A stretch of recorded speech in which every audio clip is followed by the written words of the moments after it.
అండి, ముందుగా అందరికీ హ్యాపీ వినాయక చవితి. నేను ఊరు నుంచి రిటర్న్ అయి వచ్చేసరికల్లా విజయవాడ ఇలా కలకల్లాడిపోతుందండి. ఫెస్టివల్ కన్నా ముందు రోజు హడావిడి చాలా చాలా బాగుంటుంది కదా. అసలు వీడియో తీయడం కూడా కుదరలేదు, అంత ట్రాఫిక్, అంత క్రౌడ్ ఉన్నారనమాట. పైగా సితారా సెంటర్కి వచ్చేసరికి అయితే ఇంకా క్రౌడ్ పెరిగిపోయింది. ఎందుకంటే సితారా సెంటర్లో పెద్ద విగ్రహం పెడుతున్నారు.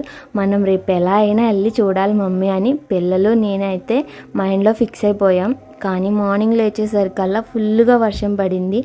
అసలు బయటకు వెళ్ళే ఛాన్సే లేదు. ఇంకా నేనైతే ఫెస్టివల్ రోజు ఫుడ్ కోసం పెద్దగా ఏమీ ఇంట్లో ప్రిపేర్ చేయనండి. ఎందుకంటే పక్కింటి ఆంటీ వాళ్ళు, ఎదురింటి ఆంటీ వాళ్ళు మాకు ఇలా ఫుడ్ ఇచ్చేస్తారనమాట. ఇంక ఇంట్లో పెద్దగా ఏం చేయను. ఈ ఐటమ్స్లో మీకు ఏది ఎక్కువ ఇష్టం? నాకైతే వండ్రాలు అయితే చాలా ఇష్టం. నేను వండ్రాల్లో ఆవకాయ పచ్చడి వేసుకుని తింటాను. ఆ కాంబినేషన్ చాలా చాలా బాగుంటుంది అనమాట. నా వీడియో కనుక నచ్చినట్లయితే ఒక లైక్, షేర్, తప్పకుండా సబ్స్క్రైబ్.